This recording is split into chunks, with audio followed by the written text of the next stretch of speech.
Olá, ser de luz, tudo bem?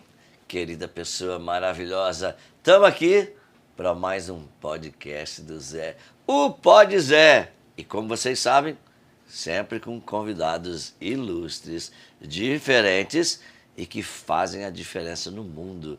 Porque essa é a nossa meta, nosso propósito, nosso significado, nosso objetivo. Sermos agentes de transformação do mundo para poder servir e contribuir com conhecimento, com informação, para que juntos nós possamos fazer um mundo melhor de se viver. Estou aqui com o José Armando Vanucci, este ser de luz, que é um jornalista, mas é o cara da TV brasileira, e também essa pessoa, como todos nós, em transição pela internet, chutando de todos os lados, porque o mundo é isso, TV e internet. E tudo aí, jóia? Xará! Tudo bem? Bem-vindo, querido. Obrigado, eu que agradeço. Que bom você estar aqui. Acho que é isso que você falou, o mundo eu não acredito num mundo único, sabe, assim, às vezes as pessoas falam assim, mas você é o quê? Né? Você é jornalista de rádio, de TV, de impresso, do bastidor, da tela. Fala assim, eu estou em todas as posições, né? Porque eu acho que a gente tem que ser pleno, né? A gente tem que tentar contribuir o máximo que a gente pode, né? Não acredito em caixinhas únicas, né? Zé Armando, fala um pouquinho aí da tua trajetória, que é super curiosa e começa bem lá atrás, né? Começa. Eu já tenho 30 e alguns aninhos de jornalismo, né? Mas meu envolvimento com comunicação foi muito antes. Meu pai era meu pai era músico, meu pai é daquele movimento pré-bossa nova ali dos trios, meu pai saiu do Rio Grande do Norte, veio para São Paulo, era do trio Maraiá, e vivia ali nos festivais, no auge da música brasileira, que a televisão tinha muito ali, né? Eu nasci em 69 ali, então eu falo que eu sou filho dos festivais ali, né? Das brechas dos festivais. E aí, então na minha casa sempre foi um ambiente de música, meu pai depois foi para publicidade, né? Então de publicidade, de gente que falava muito de comunicação. E eu era aquela criança chata que adorava ouvir adulto, conversar as histórias. Então, desde ali eu fui absorvendo muita história, né? Aí não tinha como, fui para a área de comunicação na faculdade, não via outro jeito. Era um cara extremamente tímido, né? Então eu sempre pensava assim, vou escrever, vou ser o cara de trás e tal. E quando eu vi, eu estava já no microfone de uma rádio, falando sobre televisão, entrevistando artista, fazendo... Porque ninguém queria, né? Todo mundo queria falar de economia, imagina, plano Collor, aquelas coisas, todo mundo ser bacana lá. Tá? Até pensei em ir para a área de economia, do jornalismo econômico, mas surgiu essa oportunidade, seria uma grande promoção, né? E aí eu falei, ninguém quer, vamos lá para variedades. E aí eu passei a transitar nisso. Aí fiz rádio, junto com rádio fiz internet, junto com internet fiz televisão, sempre fui juntando as coisas. E aí em 2016 eu recebi a proposta comecei a conversar em 2016, só concretizou no início de 2017, de ir para o bastidor, para o principal programa de entretenimento do país, que era o Domingão do Faustão. Na Globo. Na Globo. E aí eu fui para cuidar de conteúdo lá, para fazer arquivos confidenciais, para contar histórias. Eu falei, é uma experiência... Na época todo mundo falava, mas você é louco, você está no vídeo, você está junto com o Rony Fon, você está bem na Gazeta, você está bem na internet, você vai largar tudo isso para ir para o bastidor? Eu falei, não, mas eu acho que é mais um momento, estava com 40 e pouco, eu falei, tá na hora de eu aprender mais um pouquinho. E aí fui, não podia deixar a experiência passar. Isso de uma forma muito resumida, né? E depois do Faustão na Globo? Eu fui para o Faustão na Band, montar o programa desde o zero ali, né?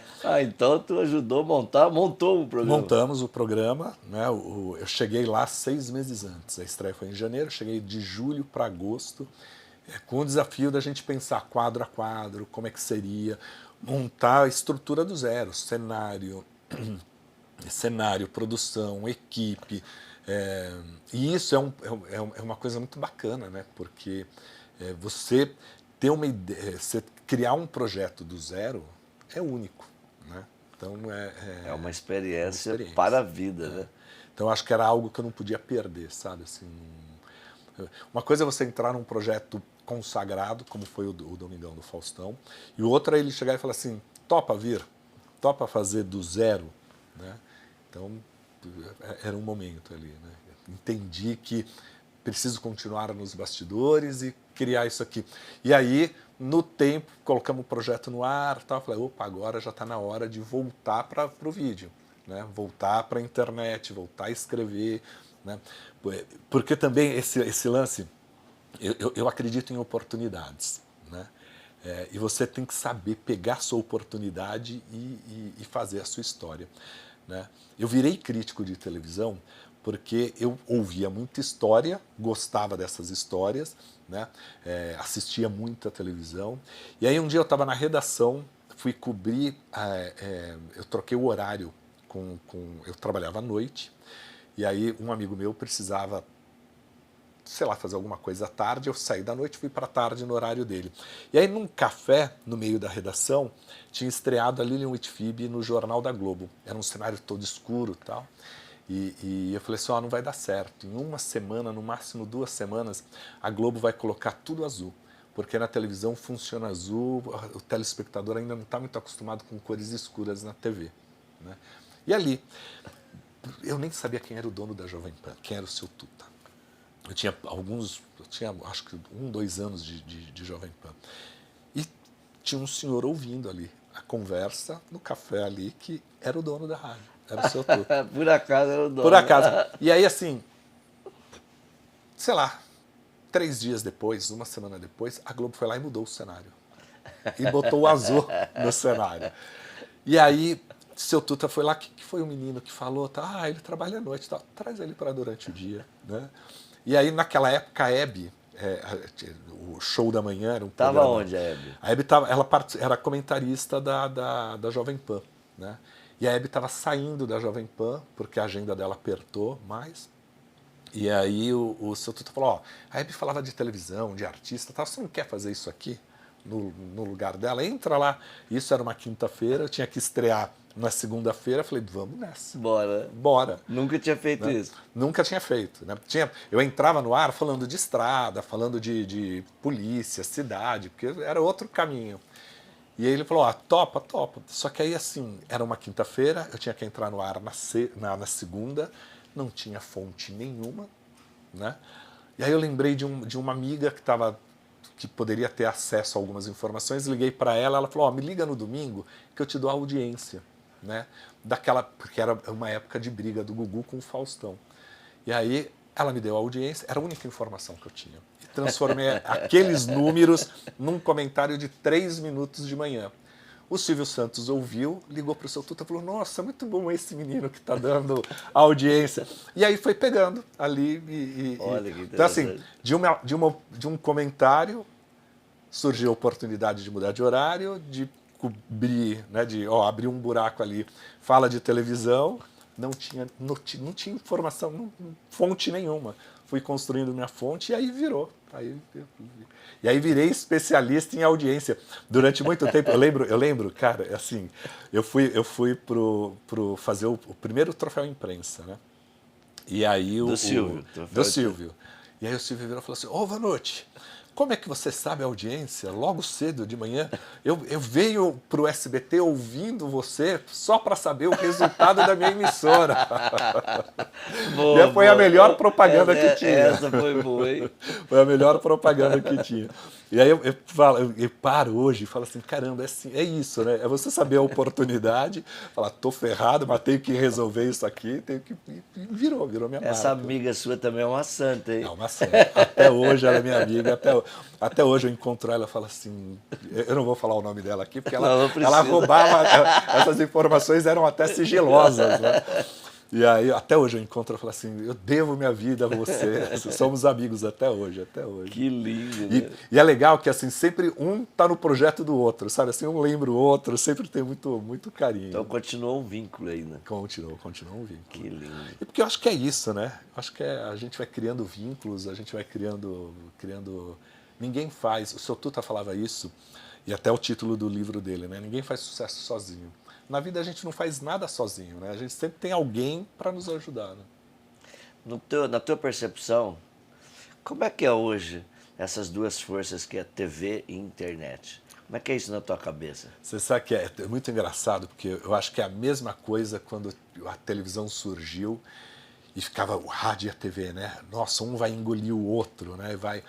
E eu acho que tudo vai se complementando. Hoje, quando você olha a internet, você não tem como falar assim, putz, a internet é um pedacinho ali. Não, tem muita gente fazendo um trabalho muito bom, movimentando uma audiência grande e movimentando todo o mercado publicitário em cima disso, né?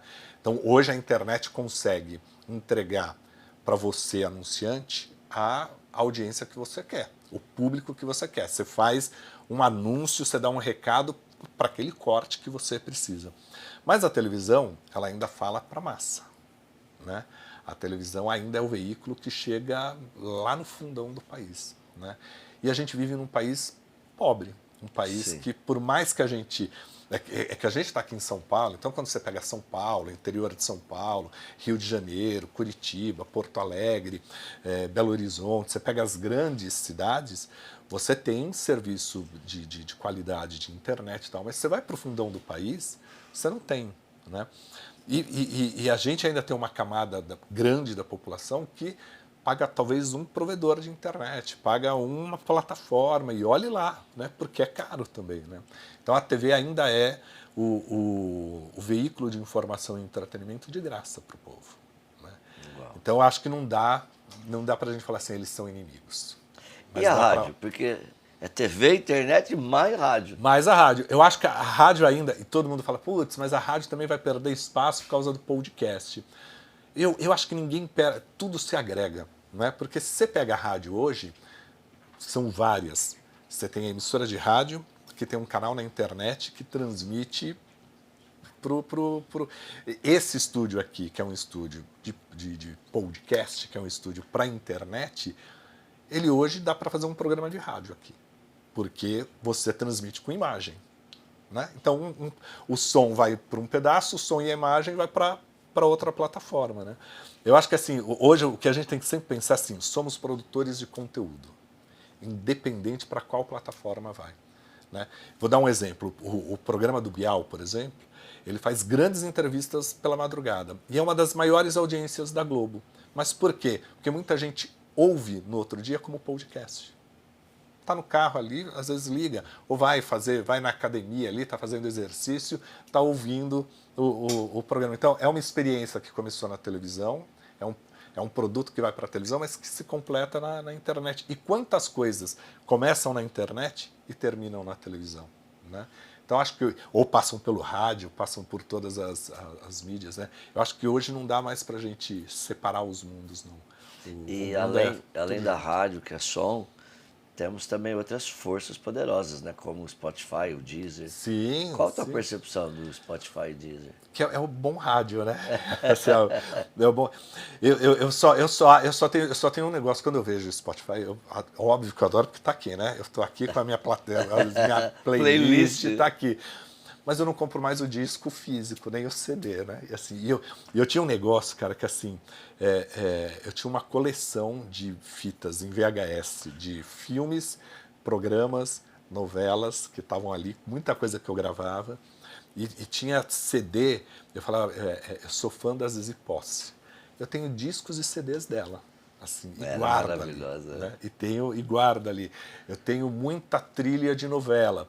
Hoje você não tem mais isso, o físico não existe mais, né? Mas olha como é bom, né? Antes para eu ouvir uma trilha dessa, eu tinha que botar numa fita cassete, que eu acho que a maioria não sabe nem mais o que é, para eu poder levar no carro. Hoje não, eu pego aqui e falo, pô, que saudade de uma novela tal, pô, conectei no carro, ouço e tá lá, né? Então, eu acho que hoje a gente tem um mundo de mais possibilidades, né? Que nos conecta mais. Quando você olha para a tua vida, agora eu vou falar do José Armando Vanucci, pessoa, esposo e pai. Desde quando você nasceu até hoje, o que você considera como 3 eventos fortes, marcantes, poderosos, extraordinários? Eu acho que assim, na hora que você se transforma em pai, né? Na hora que nasce aquela criança ali, eu acho que na hora que ela se completa no nascimento ali, né? A transformação. Mas na hora que a sua mulher chega para você e fala assim, estou grávida, o mundo muda ali. Eu acho que ali virou um grande evento. Né? Eu acho que esse é a notícia da gravidez. A notícia da gravidez. Eu acho que a notícia porque tudo isso te transforma. A né? jornada. A né? jornada. Porque eu lembro que ali eu falei assim, caramba, se eu vou ser pai, eu tenho que ser o melhor pai. E é difícil ser o melhor pai, né? Porque provavelmente seu filho vai dizer que você é o melhor pai, né? E todos vão ouvir isso porque a gente se esforça para ser bons pais. Tem uns que se esforçam para não serem bons pais, né? Mas a maioria se esforça para ser bom pai. E eu tinha muito disso. Eu falava assim, eu quero ser um pai presente. E eu sei que eu trabalho muito. E eu sei que eu sou muito CDF com o meu trabalho. Mas eu vou ter que ser muito CDF como pai. Né? Vou ter que ser muito focado como pai. E hoje eu falo assim, me realizei nisso, porque eu sou muito próximo da minha filha, a gente conversa muito, a gente tem confidências e sou o pai. Né? Porque também tem aquele negócio que você estraga, sou amigo do meu filho. Não, eu sou o pai, eu sou a referência e tal, mas a gente conversa muito. Então acho que esse é um dos grandes eventos. Cara, eu acho que o casamento é outro momento, porque é ali onde você se completa. Né? Você casou quando? Eu casei, eu tinha 27 anos. 27 anos. Lembra da data? Eu casei 4 de abril. 4 de abril de 98. De 98. De 98. 4 de abril de 98. E foi do jeito que a gente queria a cerimônia, foi do jeito que a gente queria o casamento. E eu acho que tem um negócio que assim, eu e a Silvia, nós somos extremamente cúmplices um do outro. Né? Então assim, ela entende o quanto que eu trabalho e eu entendo o quanto que ela trabalha, porque ela é executiva de área bancária. Né? Então, trabalha muito, né? Viajava muito e tal. Então, assim, a gente sempre tinha que ter essa parceria. Por isso que eu precisava ser um bom pai também, porque quando ela viajava uma semana a trabalho, eu era o pai aqui dando conta de tudo. O pai né? e a mãe, né? O pai e a mãe. Então, eu acho que esse porque eu acho que também são jornadas, né? Inicia para uma grande jornada. Né? Como a paternidade, na hora que você descobre que você vai ser pai, mas inicia uma grande jornada. E você sabe que tem um evento que às vezes as pessoas podem falar assim, putz, isso traz um lado triste, mas não, foi uma grande lição. Minha mãe, quando estava com 36 anos, descobriu que tinha um câncer, né, cerebral e que poderia morrer a qualquer momento. Né? Eu tinha 10 anos. Minha mãe faleceu quando eu tinha 14. E ali, ela trouxe uma grande lição para a minha família. Vamos viver esse momento. Né? Então, e eu falo que foi um grande evento ali, porque ali eu aprendi que quando eu estou com você aqui, eu estou entregue. Né? E eu tenho que ser verdadeiro. Então, assim, se eu estiver bravo com você, eu vou estar bravo agora, daqui a pouco passou. Se eu estiver feliz, eu tenho que falar para você. Eu não posso guardar essa felicidade, né? Eu não posso guardar a tristeza, a felicidade, nada numa relação, porque amanhã pode não estar. Né? Então a gente tem que viver e resolver os problemas agora. Né? Então acho que esse foi um grande evento, assim, toda esses 4 anos. Esses 4 anos, porque vivência. eu aprendi muito ali, sabe? Assim, hoje eu com 54 eu paro, olho e falo assim, nossa, como aquilo foi importante, doloroso, mas ela foi tão professora da vida, sabe? Assim. Nossa, que lindo. E vamos falar do oposto agora, de adversidade. Quais as 3 grandes adversidades da tua vida, desde quando você nasceu até hoje? Momentos ruins, fatos ruins, adversidade. Eu acho que assim, uma adversidade é óbvio, você lidar com a doença da sua mãe é muito complicado. Né? Assim, é muito complicado. Por isso que eu acho que tem um lado muito positivo que ela traz essa O momento da sua mãe, então, estaria dos dois lados. Dos dois lados. Que aprendi também em terapia, em um processo de coach, que é isso, né? Tudo na vida tem esses dois lados, tem as duas energias, né? Que você tem que saber ali administrar e lidar. Nossa, difícil essa pergunta, assim, porque você começa a olhar as adversidades. Eu tenho um problema que assim, não me diga não me dê um probleminha, que aí eu vou falar, eu vou resolver, entendeu?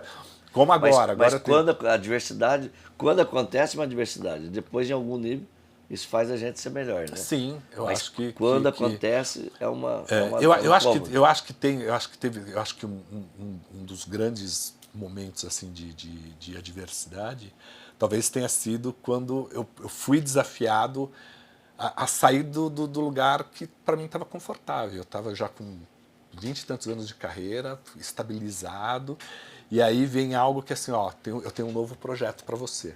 Né? Que, de novo, trago as duas energias. Tem a novidade, mas ao mesmo tempo te tira de um... Mas pensando aqui de uma forma geral, acho que eu não tive grandes adversidades na vida, não. Ou pelo menos eu encarei elas como Pode ser a molas para... diversidade mediana, então. Mas eu acho que é isso. Eu acho que ali foi um momento... Acho que a virada da carreira, essa virada... É interessante, quando eu mudei o meu olhar na carreira e hoje estou reposicionando, eu acho O que ir para os bastidores, estar na frente dos bastidores e porque voltar para os eu dois. sempre atuei nos bastidor e frente, mas quando eu virei, falei assim, vou renunciar a tudo isso para mergulhar ali. Ali era uma diversidade, acho que mediana, assim. Mas me deu um desafio que eu faço acontecer. E eu acho que hoje acho que são esses momentos, assim. O aprendizado que eu tive ali, que eu transformei aquilo em aprendado, Com a sua a mãe. doença da minha mãe, essa virada de carreira. Essa Acho virada que de teve... carreira no... Agora, há 8 anos atrás, assim, é pouco tempo, assim, se for pensar. E agora eu estou reposicionando de novo, né? Assim, porque eu não acredito que seja um reposicionamento, mas que é falar assim, uma bom, expansão, né? eu já me dediquei muito aqui, deixa eu ampliar um pouquinho, porque aqui eu já estava. Boto luz de novo aqui. Né? Assim, Que eu interessante. acredito muito nisso. Assim, eu acho que a gente, às vezes, pode... Por a gente não ser só o que você vê aqui, de frente, eu tenho lados, né, eu tenho as costas, né, eu posso ir me mostrando para você. Né? Posso... Desde quando você nasceu até hoje, se Deus te desse um dom e um poder de voltar no tempo para fazer alguma coisa que só você vai saber de diferente em algum dia, José Armando Vanucci, você pode voltar no tempo num dia para fazer uma coisa diferente. Para qual dia você voltaria? Caramba, essa... Eu não vou dizer. Eu voltaria num dia que eu tomei, que eu disse um não profissional, um não profissional.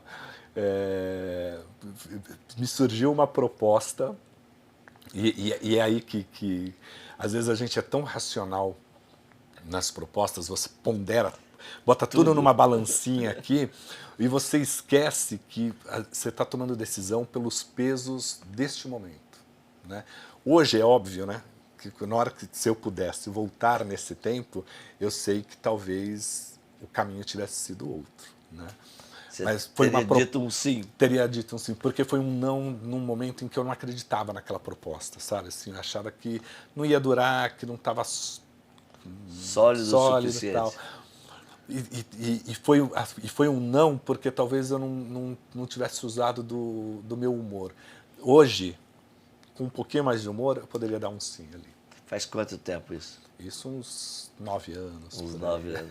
É interessante. Porque é interessante porque assim, eu tive sempre... Eu sou capricorniano, né? E tenho esse negócio muito da decisão, de pé no chão, né? Então eu tinha uma carreira muito estabilizada na Jovem Pan, né? No rádio, na televisão, eu me sentia completo porque eu fazia rádio, televisão e internet, era o que eu queria. Quando eu falava lá atrás que eu queria ser multi, eu falava assim, eu quero ser polivalente, porque não existia o multiplataforma. Né? Eu falava, eu quero ser polivalente, porque tinha o professor que era polivalente, podia dar aula de todas as matérias. Né? Eu falava, no jornalismo quero ser polivalente, que depois se transformou na multiplataforma. Né?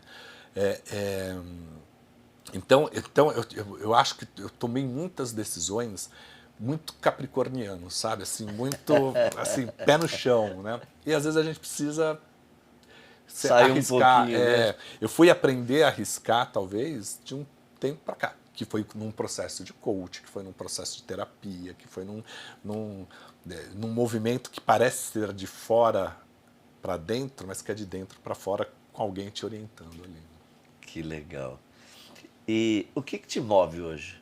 O que faz você ter energia, assim, força para o trabalho, para a vida, para o mundo? Eu acho que o que me move hoje é muito essa construção do que eu fiz, né? Assim, olhar minha filha, olhar a minha parceira, e olhar para mim sempre falar assim, eu não estou nunca na minha plenitude, né? Eu acredito assim, o que eu fui até hoje é apenas uma referência, porque tudo isso foi passando aqui. O Zé Armando que vem para cá, não sei ainda, né? O futuro vai ser o resultado do meu presente. Eu olho muito o meu presente, sabe? Eu olho muito o que... Então, o que me move hoje é falar assim... tem uma frasezinha bíblica que Jesus ele fala ali para o povo, né? Tenho muito para vos dizer ainda, porém vós não podeis suportá-lo agora. Né? Uau! E essa frase, ela é assim... Talvez você tenha muito para me dizer, mas eu hoje só consigo compreender o que eu consigo compreender hoje. Amanhã vou compreender mais. Depois de amanhã, um pouquinho mais. Então, eu acho que o que me move é esse eterno aprendizado. Né? Então, tudo que eu fiz hoje no jornalismo, amanhã eu vou ter que fazer mais. Que Porque lindo. vai ter alguma coisa que eu ainda não fiz. Né? Fala mais da tua filha, que tem 18 anos. 18 anos. Nossa, é aquela fase... Você sabe que é a fase... que me obriga a falar assim, eu quero ser o melhor pai. Para ser o melhor pai, eu tenho que entender que ela tem 18 anos. Né? E que tem lá as pernas próprias, que já pode se locomover e tomar as suas decisões. Né? E é interessante Que isso. já tem carteira de motorista. Já tem carteira de motorista e aí deixa o pai doido. Mas eu acho que o bacana é quando você olha e você fala assim, ó como eu tenho que aprender, porque hoje eu aprendo com ela. Né? Há pouco tempo, não mais do que um ano, eu fui conversar com um amigo meu que entende muito de digital, porque eu estava reapostando no digital. E aí falou, olha, eu quero fazer tal coisa, tal. E aí no finalzinho da conversa ele virou e falou assim, olha Zé, mais do que conversar comigo, converse com sua filha. Aprenda com ela. Né? Porque os mais jovens têm uma percepção maior do digital. Então eu acho, tirando o digital, mas tudo na vida, a gente também pode aprender com os nossos filhos. Né? Então hoje ela é minha grande parceira de ensinamentos. E aí ela me dá um orgulho, né? Porque ela foi muito determinada. Ela terminou o terceiro colegial adiantada, ela estava um aninho adiantada, né? E aí ela prestou ali já medicina e ela falou assim, pai, eu vou tirar um ano para estudar só cursinho e eu vou entrar no meu primeiro ano. Né? Então ela fez cursinho junto com o terceiro ano e mais um ano de cursinho. E numa determinação, e criou um método de estudo. E eu falava, filha, você quer? Porque eu sempre estudei junto com ela. Pai, eu criei meu método aqui. Dá licença. E foi né? eficiente. Né? Então, hoje eu acho que ela é isso, ela me traz esse orgulho. E aí eu olho nela, tem muito do Zé Armando ali, mas tem muito da Silvia. Né? Então, você fala assim, pô, o caminho está certo. Né? Assim, acho que o bacana dos filhos é quando você olha, você vê, e você fala assim, eu adotei o caminho certo. Né? Porque hoje ela é uma mulher independente, com opinião própria, com opiniões firmes. Né? Então isso que dá orgulho, hein? dá orgulho. Orgulho. Eu acho que o grande desafio a gente tem que educar o filho não para ser igual a você, né? Mas para ter opinião, para ter postura, para ter, tendo isso, as decisões. E a Silvia? E a esposa? Fala aí um pouquinho a Silvia, dessa relação. a Silvia é minha base, né? Assim, a Silvia é minha base. Nós somos muito diferentes, mas somos muito iguais, né? Nós somos diferentes por quê? Porque eu sou da área de comunicação, falo mais, e ela é da área de finanças, e ela é muito operação, ela faz e boca calada, né? E eu falo muito, né? Então, a gente vai reformar uma casa. Eu vou no desenho e ela vai na praticidade. E aí a gente se completa com isso. Então acho que a gente tem muito disso. E a gente tem um negócio que assim, que aí eu trago muito da minha família ali, da minha mãe. Vamos conversar. Então, no primeiro momento eu falei, conversa. Então a gente troca muito, sabe assim. E ela me dá essa sustentação às vezes até muito longe do pensamento dela, mas ela valida o que eu estou querendo e vamos junto. E a gente tem um princípio que nunca vai com a minha filha, a Maria Fernanda nunca precisou jogar o sim, tentar o sim com alguém. Porque se a Silvia falava não, o que sua mãe já falou? Não. Então é não. Ponto final. Né? Se falou sim, e isso vale para tudo. Disputa, né? Para não ter essa. Não, e isso vale tudo. Depois a gente até chegar e fala, pô, Zé Armando, tal coisa que você fez não foi legal, mas estava do seu lado. E aí a gente vai e cresce. Ou, isso aqui foi legal. Então acho que ela é a grande sustentação. Dos mais de 20 anos de relacionamento, uma dica para a galera saber, puxa, os casamentos são longos. Longos. Eu acho que a grande dica é assim, essa eu ouvi de um amigo meu, quando eu fui casar. Ele virou e falou assim, Zé Armando, nunca durma no sofá, nunca saia da sua cama. Se você brigar com a Silvia, fique no seu canto, na sua cama.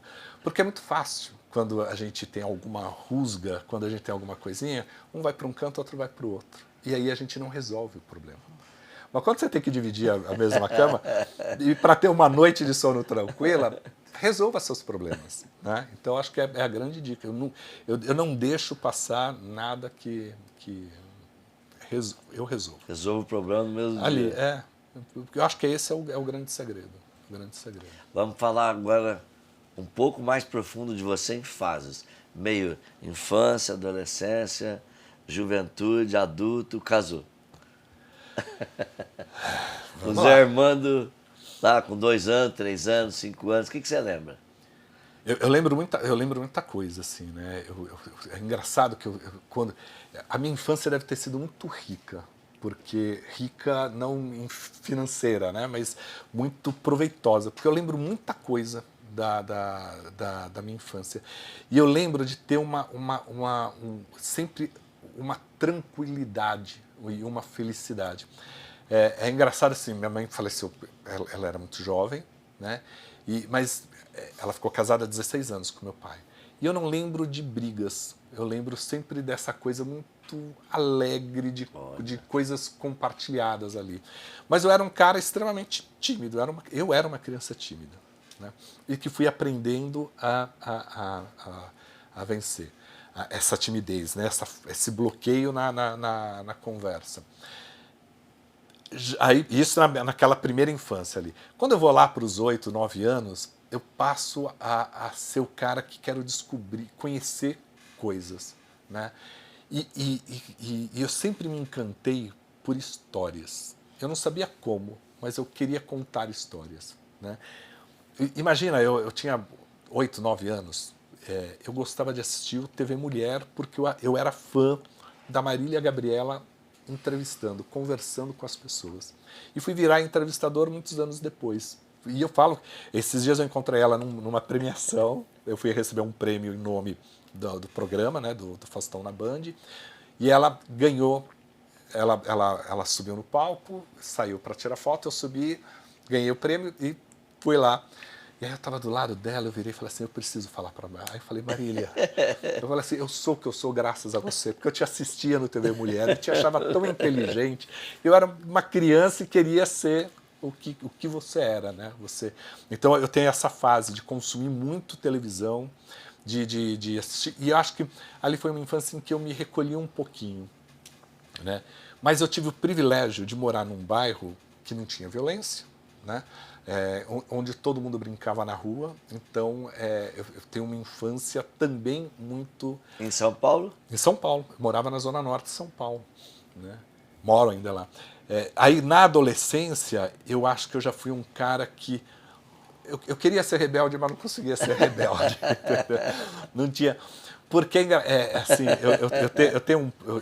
eu tive um pai que era extremamente espiritualista. Meu pai era um cara que estudava muito a espiritualidade, estudava muito e era um ser de paciência, né? E de palavras que eu acho e ele me trouxe muito disso, né? De buscar no conhecimento, nas boas práticas. Então, por mais que eu quisesse ser rebelde, meu irmão foi muito mais rebelde, meu irmão foi muito mais moleque. Eu tive uma adolescência tranquila, né? E aí, logo depois, eu comecei a namorar com a Sílvia. Então, assim... Mais ou menos com quantos anos? Eu falo que a gente teve um rolo já a partir de 20 e poucos anos. Porque eu casei com 27, né? Estou há 25 anos casado com ela e falo que eu conheço ela desde os 17. Né? Então eu tenho ao todo uns 10 anos a mais ali entre amizade, namoro, e a gente não noivou, a gente do namoro pro casamento. Então, e aí eu tive uma juventude tranquila. Então quando você olha assim a minha jornada, ela é uma jornada relativamente e eu acho que baseada muito nisso, assim, a gente só percebe a influência dos nossos pais depois que a gente fica mais velho, né? Porque quando você é adolescente, você quer romper, você quer ser diferente e tal. E hoje eu olho e falo assim, putz, graças a Deus, meu pai trouxe isso de eu buscar conhecimento, de eu buscar prática, de eu de alguma forma entender o que a vida está me dando e que eu tenho eu vou ter que ser grato à vida. Eu, por exemplo, né? Eu, junto com o Flávio Rico, que é o outro jornalista especializado em televisão, nós escrevemos um livro que é chamado Biografia da Televisão Brasileira. Sim, fala desse livro. Tem 500 entrevistas ali dentro. 500? Né? Uau! Formais, fora o que a gente foi ouvindo e foi colocando ali e tal. Né? Eu consegui, para esse livro tem 900 páginas, ele tem 2 volumes. Uau. Foi para comemorar os 65 anos da TV. Na época, a gente entrevistou Lima Duarte, Vida Alves, a gente não entrevistou a Hebe, que já tinha falecido, mas tem muito da Hebe porque eu pude conviver com a Hebe em alguns momentos, trocar informações, mas tinha Inesita Barroso, os pioneiros da televisão, Fernanda Montenegro, Nissete Bruno, Laura Cardoso. Então esses pioneiros estão todos ali no livro, assim, Milton Travesso, Benedito Rui Barbosa, assim como os jovens talentos. Então eu ouvi histórias de quem começou essa história e história de quem está fazendo essa história nos dias atuais. E aí isso me criou uma dívida com a vida, porque eu tive um privilégio, assim, poucos são os jornalistas que tiveram o privilégio de reunir tanta gente, quem começou essa história e quem faz essa história. Olha, né? E aí só me resta, porque aí é um princípio do meu pai, só me resta devolver à vida o que a vida me deu. A vida me deu o privilégio de eu sentar 3 horas com a Fernanda Montenegro, 4 horas com a Vida Alves. Com o Benedito Rui Barbosa, a gente ficou 5 horas conversando. Uau! Né? O Benedito Rui Barbosa, a gente perguntou para ele assim, Benedito, como é que você começou a escrever novela? Ele falou assim, você tem um tempinho? Aí eu falei, todo o tempo é seu. Né? 5 horas. A primeira resposta levou 1 hora, porque ele volta na infância dele. E aí ele começa... E aí você percebe, você fala assim, caramba, olha como é o processo criativo de alguém. Porque quando você escreve uma novela, um romance, um livro, quando você coloca alguma coisa no papel, não é o porquê você está pensando agora. Isso foi lá atrás. Aí você começa a olhar as histórias dele, tem muito a relação de pai e filho, porque a relação dele com o pai dele é fantástica.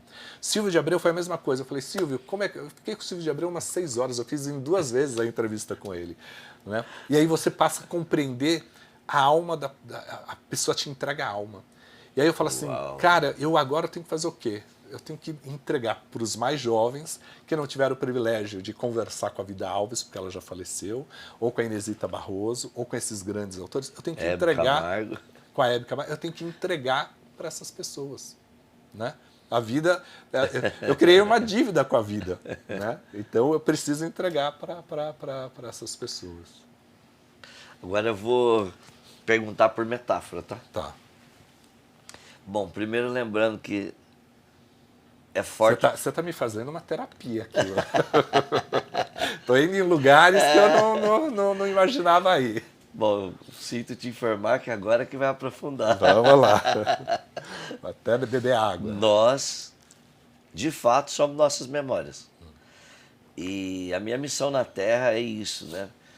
Trazer para as pessoas de uma forma simples a complexidade da vida. Porque a nossa vida não é exatamente o que aconteceu com a gente, né? É a consciência que você tem hoje e a história que você conta do que aconteceu com a gente. Os mesmos eventos podem levar a gente para o céu, para a terra ou para o inferno, né? Exatamente os mesmos. Tudo são significados. O significado que a gente dá à nossa evolução que faz a gente ser quem a gente é. É por isso que, carinhosamente, eu quero te fazer uma sequência de perguntas que são metáforas. Tá bom. E a primeira metáfora é ciclo, é final de ciclo. Vamos imaginar, é uma metáfora, que você morre hoje. E aí, como será teu funeral se você morresse hoje? Você tem ideia? Se for, eu gostaria que fosse algo muito rápido, né? Como?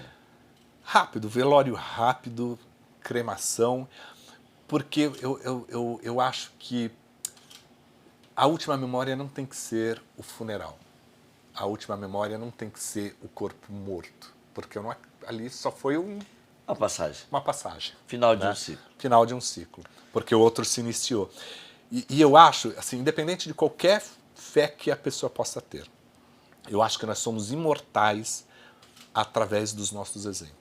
Então, eu prefiro que minha filha não tenha a visão do Zé Armando no caixão. Né? Isso que seja rápido ali, sabe? Assim, que seja apenas o que precisa ser feito. Né? Porque o que vale é o que foi até o minuto anterior da morte. E mesmo sendo rápido, vai levar um tempo. Onde você acha que as pessoas vão fazer para você o velório mesmo? Que lugar que levaria o teu corpo? Se fosse aqui, você morresse, quem que viria buscar para você? Ia levar para onde? Como é que seria isso? Vai sobrar para a Silvia. Vai sobrar para ela. Vai sobrar para ela. E você sabe que aí é outra coisa fantástica nisso, né? A Silvia é uma mulher tão forte, porque assim, ela precisou... Ela tinha medo não, ela ficava impressionada com sangue, né? Então ela não podia ver ninguém passar mal, tal que ela passava mal junto, né? E aí ela foi tendo uma força, porque ela cuidou da mãe, cuidou da avó, cuidou... Então eu acho que provavelmente vai sobrar isso, assim, vai sobrar para ela. Acho que é ela que Quantas pessoas você acha que passariam no seu velório de hoje para amanhã, se você morresse hoje, provavelmente enterrado ou cremado amanhã? Minha família é pequena, né? Eu acho que ali, umas 50 pessoas. E numa metáfora de enterro e não de crematória e de um caixão, sempre tem, um caixão tem 6 alças. E aí tem aquele momento que tem que levar pro adeus final lá, para a terra. Quem que você acha que seria as 6 pessoas que pegariam na alça do seu caixão se fosse amanhã cedo?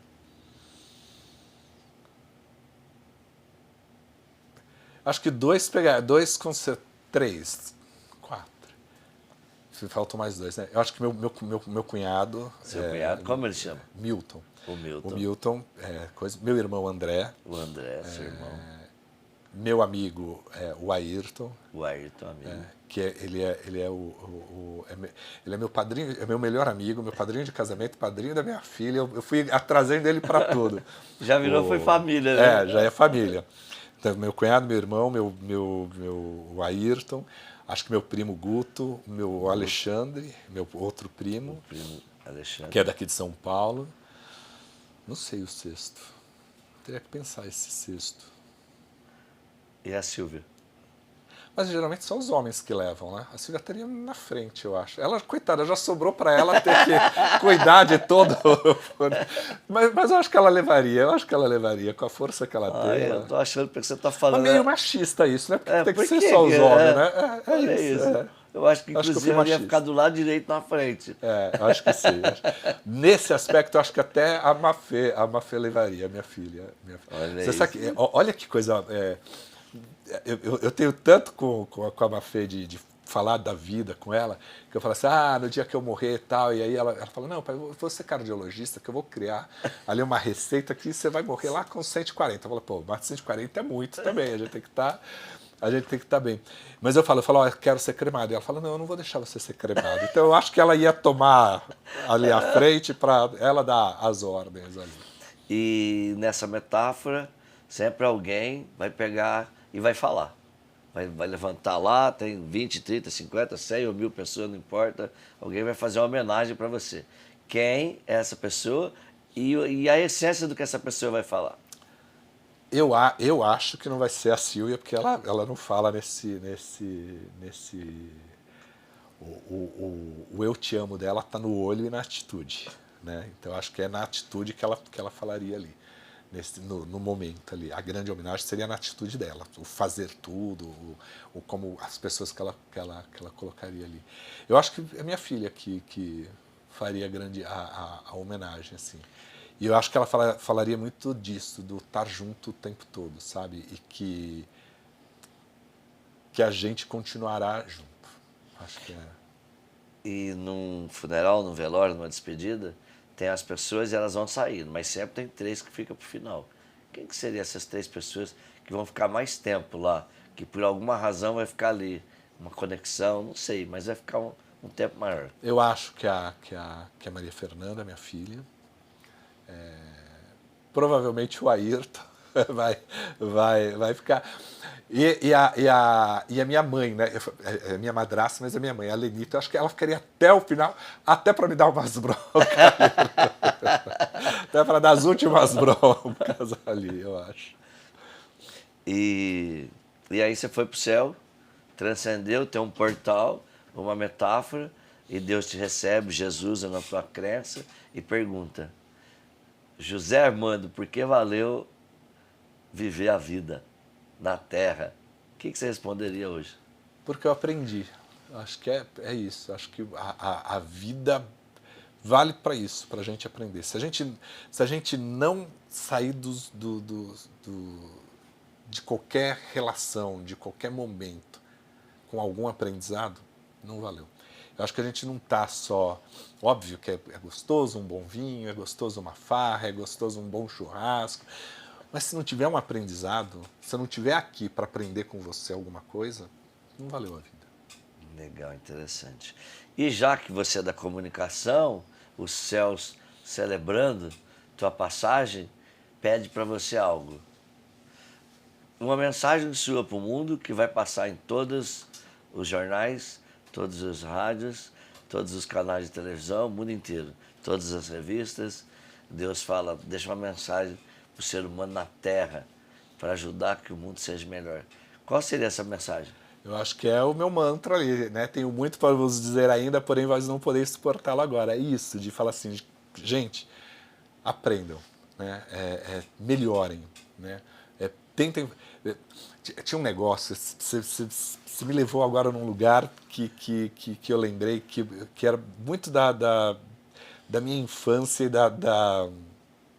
e que isso foi na minha juventude.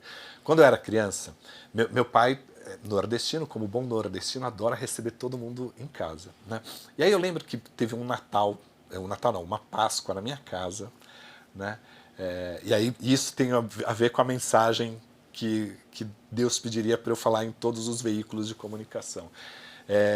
Eu lembro que estávamos nós lá na Páscoa, então eu, minha mãe, meu pai, meu irmão, aí veio o irmão dele com a minha tia e meus primos, estavam lá e tinha uma moça que trabalhava em casa, a Vera, ficou anos lá, até pouco tempo, e aí estava a irmã dela, meu pai falou, convida, porque a família dela era da Bahia, tinha uma irmã dela aqui, falou, convida a sua irmã, ela passa o final de semana aqui e tal, e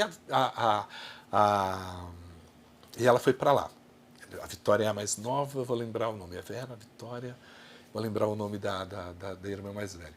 E ela foi para lá. E aí meu pai comprou ovo de Páscoa para todo mundo, deu ovo de Páscoa para todo mundo e deu para Vera e para a irmã dela, né? E aí elas foram. lá guardaram no quarto dela, no quintal eu tinha 3 cachorros, uma vira-lata sem vergonha. A vira-lata sem vergonha conseguiu pular a janela, entrou no quarto e comeu o ovo de Páscoa dela. Eu nunca vi cachorro comer ovo de Comeu, Páscoa, mas acho que acabou, curti. comeu tudo ali. E aquilo foi uma cena engraçada, tal, mas, cara, eu fiquei tão triste. Mas tão triste, eu briguei com a minha cachorra, eu fiquei de mal, assim, coisa de criança, assim. E aí eu peguei meu ovo de Páscoa e dei para ela. E aí ela falava, não, imagina, né, assim, não quero, tal. Era maior do que, não, tudo bem, aconteceu. Não, você vai ficar com meu ovo de Páscoa. E eu, triste, assim. Então eu acho que se eu pudesse, se Deus falasse assim, olha, tá aqui, ó, rede nacional, cadeia nacional, todos os veículos de comunicação para o mundo todo, eu acho que era uma mensagem nesse sentido, da gente ser mais solidário, da gente ser mais empático, da gente, sabe, da gente se colocar um pouquinho no lugar do outro. Eu acho que o mundo a gente ficou tão egoísta, a gente ficou tão olhando assim só pra gente, e a gente precisa compartilhar com as pessoas. A gente não vai para lugar nenhum sozinho, sabe? Eu acho que seria uma mensagem, eu faria uma metáfora com ovo de Páscoa e contaria, eu vou lembrar ainda o nome dela, da Vera da Vitória, e vou lembrar era com V também. E aí, mas eu acho que é isso, sabe? A mensagem seria disso. Nós como humanidade, a gente precisa ser um pouquinho melhor, sabe? Assim, eu vejo o mundo, a gente evoluiu em muita coisa, a gente evoluiu muito no material, mas eu acho que a nossa essência a gente está perdendo, essa conexão de um com o outro, sabe? Uau, que lindo. Acho que seria nisso. Não poderia dar ovo de Páscoa para todo mundo, mas é essa metáfora, entendeu? Disso, que você foi me provocando nessas lembranças e me veio muito disso, assim, sabe? Falta isso, falta essa ser mais, a gente se colocar um pouquinho no lugar do outro. Você tinha mais ou menos quantos anos quando isso aconteceu? Devia ter uns 8, 9 anos, por aí. E eu sempre tive esse negócio, eu preciso ajudar as pessoas, eu preciso, de alguma forma, né? Eu acho que eu tenho uma dívida com a vida. Eu acho que quando a gente vive, só o ato de viver, né, é uma dádiva. Né? Você está aqui, você tem uma família, você está aprendendo, você se relaciona com as pessoas. Né? A gente tem que passar e deixar alguma, nem que seja para o seu filho, mas você tem que deixar uma coisa boa. Né? Para que ele possa até fazer uma boa mensagem no funeral ali. Né? E se você pudesse encontrar você com 4 anos de idade, sabe aquelas noites, nos sonhos, e você se conectasse espiritualmente com você com 4 anos e voltasse do futuro e desse um recado para aquela criança, que recado seria esse? Eu ia falar, seja menos tímido, por favor. Porque as coisas demoram um pouquinho mais. Porque eu acho que a timidez é algo que a gente tem que vencer o tempo todo. Né? Porque ela realmente ela te impõe uma resistência, algum limite. Né? Eu acho que seria esse grande recado. O resto não, o resto eu acho que o Zé Armando fez direitinho.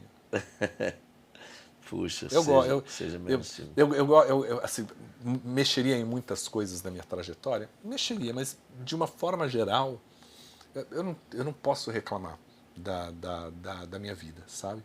Porque me realizei com minha família, me realizo com minha família, sabe, profissionalmente eu me realizo, nunca tive que trabalhar só por trabalhar, eu tive o privilégio de trabalhar com o que eu gosto, né, assim, da forma que eu gosto, né, então é muito disso, sabe, eu tive uma vida muito privilegiada. Que benção. Fala um pouquinho do seu pai. Bom, meu pai era um. Acho que eu tenho muito dele quando meu pai era um poeta, né? Meu pai meu pai era do Rio Grande do Norte, quando ele tinha 15 para 16 anos, um pouquinho antes ele montou o trio com 2 primos, e de 15 para 16 anos ele resolveu sair do Rio Grande do Norte, porque ele viu que ali a arte dele não teria espaço. E veio para o Sudeste para parar no Rio de Janeiro, acabou parando em São Paulo, os festivais acontecendo, as coisas foram acontecendo. Eu acho que meu pai foi sempre um homem de um coração muito grande, né? E que fez tudo da forma dele para a família. Acho que tinha um pouco daquele machismo e foi quebrando isso, aprendendo, né? Mas meu pai tinha um negócio que, assim, os netos dele não chamavam ele de avô, não, né? Assim, ele ficava meio assim, porque dava um pouquinho, indicava um pouco a idade, assim, né? Mas era um homem que sempre foi muito estudioso das coisas da alma, sabe, assim, Uau. Meu pai era espírita, né? Então ele estudava muito o espiritismo, mas também estudava muito todas as manifestações religiosas, porque meu pai falava assim, e isso eu trouxe, né? Ele falava que para você ser bom, se você é o melhor católico que tem e sabe tudo, você tem que saber tudo em volta até para defender a sua... Falou, ó, eu sou desta linha por isso. E você conhece todos. É muito fácil você só ter o seu... Estudar as outras Você também tem que estudar as outras. para poder ter um Para contraponto. poder, além de ter contraponto, fundamentalmente, respeitar as pessoas. Né? Então eu trouxe isso do meu pai. Meu pai era uma pessoa que respeitava muito o próximo, sabe, assim, ele entendia muito o outro, sabe? E eu trouxe isso muito dele, de tentar sempre, eu tenho que te respeitar, eu tenho que entender, falar, ok, você gosta de tal coisa, eu gosto de tal coisa, e não é por isso que a gente vai ser inimigos, né? A gente pode trazer, vamos aproximar isso aqui, tentar conviver, né, de uma forma harmoniosa. Então meu pai tinha muito disso, muito disso. Eu acredito que honrar e respeitar a nossa história é uma forma de aprender a honrar e respeitar a história do outro. É isso. E uma coisa que eu ensino em todos os lugares que eu passo: para de julgar e fica curioso, porque o outro é diferente de você. O estado de julgamento é limitação. E o estado de curiosidade é infinito. Quando eu vejo o outro diferente de mim, eu preciso pensar, nossa, vou ficar curioso para conhecer a história dele. Vou ficar curioso para saber da onde que ele tirou isso, que é o oposto do que eu acredito. Minha mulher fala assim, Armando, você tem conversa para todo mundo, né? Porque eu sento num churrasco, aí tá lá alguém que é médico, eu começo a conversar, e aí eu vou descobrir, eu falo, pô, e tal, porque eu leio muito, né?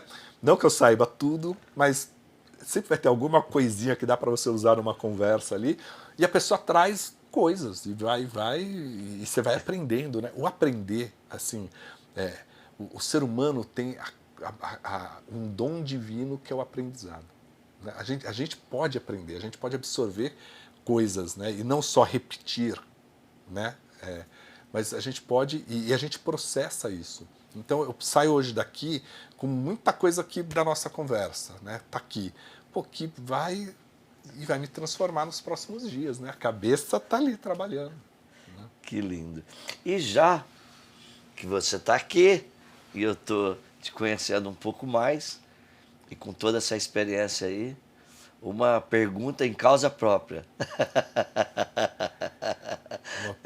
Uma pergunta que eu faço para mim, não, que eu faço para você... É o que você entendeu, tá tudo bem, adoro isso. Para onde vamos? Essa é a pergunta. Porque eu acho que é isso, assim, se eu tô aqui num churrasco com você e tenho a oportunidade, na causa própria, cara, para onde nós vamos? Com toda a sua experiência, pô, isso vai me trazer muita coisa, né? Para onde nós vamos? Considerando que a neurofisiologia do cérebro, e eu adoro estudar cérebro e mente, é uma evolução, o mundo que eu vejo para onde nós vamos é um mundo onde as pessoas são mais evoluídas, mais cultas e mais próximas. Tem uma galera que pensa, mas tem algumas guerras, mas eu olho para dentro da minha casa, eu tenho 4 filhos, 35, 27, 25 e 15, mas eu tenho um neto de 9 meses, então eu tenho 5 gerações, e eu olho que assim, o primeiro é muito gênio, a segunda é bigênio, trigênio, e a hora que eu olho para o neto eu fico até assustado. Como a neurofisiologia, como a genialidade do ser humano está aumentando. Eu tenho certeza que quando você olha para sua filha, você tem uma ideia assim, puxa, ela é infinitamente mais habilidade do ponto de vista de neuroassociação, de insight, de feeling, de quantidade de informação, de processamento. Então, o que eu vejo, nós vamos para um lugar onde o mundo é muito melhor, porque a capacidade das pessoas estão melhorando. Eu olhar para o meu neto com 9 meses, ele já nasceu com o olho aberto, sorrindo e tirando foto. Assim, no exato instante que ele nasceu, dando um show. Então, imagina que mundo é esse tão belo e tão maravilhoso. E eu acredito nisso, que essa é a direção. E quando a gente toma consciência disso, e o mundo toma consciência disso, a gente tem mais fé, mais harmonia e acredito mais. E eu verdadeiramente acredito nisso, que nós estamos construindo um mundo infinitamente melhor. Você sabe que eu vou fazer mais uma pergunta em causa própria, mas antes você falou do seu neto e assim, a gente ficava amarrado antes, né? Eles já nascem livres, né? A gente passava 6 meses porque a coluna tinha não sei o que lá, ficava lá amarrado, coitado, a criança não fazia nada. 3 dias para abrir, para 4 abrir. dias. Hoje são mais uma pergunta em causa própria. E as nossas memórias? Você falou do cérebro. Como que nós vamos preservar nossas memórias? É tudo que a gente tem. Uau! Bom, aí é uma pergunta bem ampla, hein? E aí dá para responder de várias formas. Primeira coisa, o ser humano acha que esquece as coisas. E ele só esquece se ele tiver Alzheimer ou outra doença. O que nós fazemos é usar um mecanismo de defesa de colocar numa região da mente, que é o consciente, o pré-consciente e o inconsciente. O consciente é tudo aquilo que a gente tem habilidade, facilidade. O inconsciente é a nossa divindade, nossas reservas cerebrais e tudo que o cérebro automatizou. Por exemplo, falar e aprofundar. Mas tem uma região que é o pré-consciente, o subconsciente. E que o Freud traz para a gente uma expressão muito louca, né? Que lá a gente guarda o material reprimido. Ou seja, as memórias que eu não quero lembrar. Só que, feliz ou infelizmente, essa memória que eu não quero lembrar, eu sempre lembrarei num nível profundo. Ou seja, ela trabalha contra mim até eu estar pronto para lembrar. Se é verdade que eu não lembrar me ajuda, é mais verdade que me atrapalha muito mais. Mas se eu não estou pronto, melhor ficar enganado do que sofrer. E o meu trabalho é trazer consciência para as pessoas que qualquer que seja a memória, se eu aceito ela, ela está curada. E que um trauma para mim, que é uma ferida, nada mais é do que falta de aceitação. E tudo que eu não aceito, e eu não aceito com todas as minhas forças, é um trauma. Mas à medida que eu transformo veneno em antídoto, dou um novo significado, aquilo não é um trauma, é uma força e um poder. Então, o ser humano, o que é as nossas memórias? Trabalhadas, restaurações, ressignificações e celebrações. Então, hoje eu olho para trás, eu sei contar direitinho a minha história, porque eu transformei meus venenos em antídotos e eu empodero aquilo que eu fiz. Eu celebro as coisas boas. E se as pessoas soubessem disso, a gente estaria nesse caminho. Existe muita coisa boa. Os processos de mentoria, os processos de coaching, os processos de terapia, constelações familiares. Eu amo constelação, isso dou curso, sou professor de constelação familiar. Isso, o mundo seria muito melhor. E eu vivo, meu propósito de vida maior é simplificar coisas muito complexas para que qualquer pessoa entenda e aprenda. Então, nossas memórias é uma escolha. E essa escolha faz você ter mais sucesso, menos sucesso, ser triste ou depressivo. E tudo são escolhas. Agora, o melhor ou o pior, como que eu aprendi a escolher ou não escolher? Na história que eu vivi. Só que hoje eu posso mudar tudo isso. Mas existe uma outra memória de legado. O meu pai faleceu no dia 7 de junho de 2000 e todo dia eu falo nele 20, 30, 50 vezes. E eu acabei de lembrar dele de novo. Porque ele foi um exemplo para mim. Então, pensa, ele nunca morreu. E o melhor, tem um cara que ele é tão forte, tão forte, tão forte.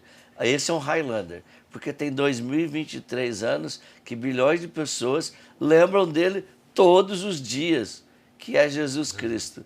Então, eu acho isso que é uma memória, hein? A memória é a construção do legado e a memória em vida é a capacidade e habilidade que a gente tem de dar novos significados. Imagine um mundo onde a gente aprenda a dar novos significados. E cada dia que eu vivo é para isso. É para ajudar as pessoas a darem novos significados. Eu não posso mudar a minha vida, porque eu vou voltar lá e viver de novo. Isso é impossível. Isso é mentira. Só que eu posso hoje olhar para aquilo lá e me empoderar. Então, que força interna dentro de mim faz eu olhar para trás e sofrer, e que força interna dentro de mim faz eu olhar para trás e celebrar e comemorar. E o que a gente pode fazer para ajudar essas pessoas que estão olhando para trás e trazendo a dor? Para isso que eu vivo. E essa é uma boa colocação de memórias, mas olha, dá para ir longe. Vai longe. Você falou da constelação familiar, você sabe que as grandes decisões minhas foram através de processos de constelação familiar. Nossa, que lindo. Às vezes porque a constelação ela te coloca num lugar de você se observar, né? E de você observar o todo aqui, né? E isso é bom, porque você começa a mexer essas pedrinhas desse tabuleiro nosso. Fiz vários para mudança profissional, para pessoal. Olha que lindo. Várias. Um CDF mesmo, eu preciso da constelação familiar. Tem muita gente, né? Engraçado esse negócio de constelação. É algo tão profundo e ao pé da letra é simples. Que a palavra constelação significa posicionamento. Como eu me posiciono, como eu vejo no sistema familiar, espiritual, profissional e os movimentos de peças ou de pessoas, o que me ajuda a tomar novas percepções que eu não vi. Às vezes eu atendo CEOs muito poderosos e com qualquer coisa que eu tenho na mão, a gente brinca assim, um tabuleiro na frente, é para falar, meu Deus, eu nunca vi isso. Nunca vi isso, É uma nova posição, uma nova percepção, mesmo, posição de posicionamento. Onde que tem mística nisso, né? É tão forte, é tão poderoso. Forte. Eu amo a constelação. É forte.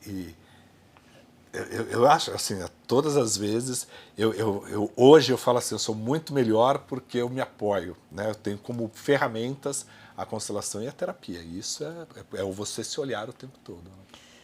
Eu acredito num mundo onde as pessoas vão simplificar a terapia. Porque isso é uma coisa bela, pura, né? Terapia é se conhecer, é aprender a dar esses significados que eu estou falando de uma forma positiva. José Armando Banucci, ser de luz, você é um figuraça. E de perto você é mais CDF ainda. Eu adoro gente CDF, não sei porquê, porque acho que eu também sou CDF, né? Sou um estudioso. Adoro ler, escrever. Eu acho que é tudo que a gente precisa, é adquirir conhecimento, e tem tanta coisa, né? Assim, a gente tem o mundo, é só a gente parar, olhar, começar a observar, ler alguma coisinha, buscar os grandes filósofos, e aí você vai formando você. Não tem outro segredo, estudar sempre. Uma mensagem final para a galera que está assistindo a gente, da tua história, da tua projeção, da tua vida, e talvez uma dica mesmo de vida. Eu acho que é isso, é a gente acreditar. Às vezes é fácil falar assim, foque. Nem sempre a gente consegue dar 100% do foco. Mas eu acho que é assim, é acreditar, é falar, eu sou capaz, fazer, acreditar e ter o seu objetivo de vida, né? Eu acho que quando você tem um propósito da vida, quando você fala assim, eu vim aqui para isso, a coisa fica muito mais fácil, né? Então, eu vim aqui para honrar a vida. E honrar a vida é você estar equilibrado com as coisas que formam a sua vida e devolver para as próximas. Por isso que eu falo, eu tenho que contar a história da TV, eu tenho que contar o que eu vivi e aprendi com os mais velhos para os mais novos, porque é conhecimento, né? E óbvio que a tecnologia vai mudar muito, a televisão daqui 10 anos vai ser muito diferente do que se faz hoje, mas tem o princípio, tem o DNA lá atrás. Então acho que é isso, é honrar a vida, essa é a mensagem. Quero te agradecer bastante. Eu que agradeço. Que bom você estar aqui. E eu vou concluir com uma frase que eu amo. Deus maravilhoso na sua infinita sabedoria, conecta e reconecta as pessoas no tempo certo. Para aprender, para ensinar, para cocriar, para compartilhar histórias, experiências e vivências. Tudo isso para que a gente possa ajudar que as famílias sejam mais unidas, as empresas mais prósperas e um mundo um mundo muito melhor. Gratidão pela sua vida, gratidão por conhecer você. E como eu adoro abraçar, agora já quero dar um abraço no meu xará. Falam que o abraço é o melhor lugar para você conectar as pessoas, porque é onde você põe coração com coração. Muita luz, querido. Para nós. Parabéns pelo seu trabalho. Obrigado. Figuraça. Vamos fazer uma fotinha oficial.